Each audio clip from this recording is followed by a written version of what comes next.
An early start for Noctilucent clouds, presented by Science at NASA. Every summer, something strange and wonderful happens high above the North Pole. Ice crystals begin to cling to the smoky remains of meteors, forming electric blue clouds with tendrils that ripple hypnotically against the sunset sky. Noctilucent clouds, also known as NLCs, are a delight for high-latitude skywatchers, and around the Arctic Circle their season of visibility is always eagerly anticipated. Newsflash: this year NLCs are getting an early start. NASA's AIM spacecraft, which is orbiting Earth on a mission to study noctilucent clouds, started seeing them on May 13th. The 2013 season is remarkable because it started in the Northern Hemisphere a week earlier than any other season that AIM has observed, reports Cora Randall of the Laboratory for Atmospheric and Space Physics at the University of Colorado. This is quite possibly earlier than ever before. For skywatchers, this means it's time to pay attention to the sunset sky, where NLCs are most often seen. An early start could herald brighter clouds and wider visibility than previous years. Noctilucent clouds were first noticed in the mid-19th century after the eruption of supervolcano Krakatoa.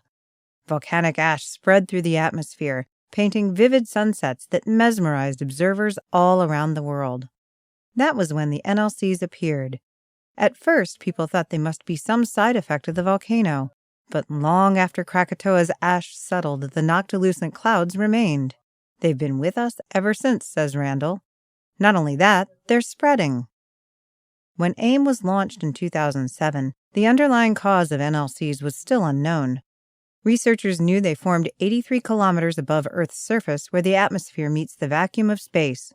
But that's about all. AIM quickly filled in the gaps. It turns out meteoroids play an important role in the formation of NLCs, explains Hampton University professor James Russell, the principal investigator of AIM. Throughout the year, meteors disintegrate in the upper atmosphere, leaving behind a haze of smoky debris. During summer, when the upper atmosphere is ironically coldest, water molecules waft up from the Earth below and form ice crystals around the meteor smoke. This is what makes noctilucent clouds. Back in the 19th century, NLCs were confined to high latitudes.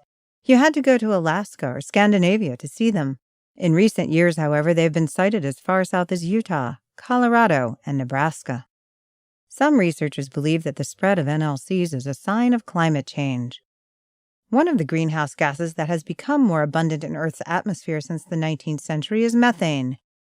When methane makes its way into the upper atmosphere, it is oxidized by a complex series of reactions to form water vapor, says Russell. This extra water vapor is then available to grow ice crystals for NLCs. The early start of the 2013 season appears to be caused by a change in atmospheric teleconnections. Half a world away from where the northern NLCs are forming, strong winds in the southern stratosphere are altering global circulation patterns, explains Randall. This year, more water vapor is being pushed into the high atmosphere, where NLCs love to form, and the air there is getting colder. All of this has come as an interesting surprise for us, notes Russell. When we launched AIM, our interest was in the clouds themselves, but now NLCs are teaching us about connections between different layers of the atmosphere that operate over great distances. Our ability to study these connections will surely lead to new understanding about how our atmosphere works. This year, researchers get a head start. Noctilucent clouds are back, earlier than ever.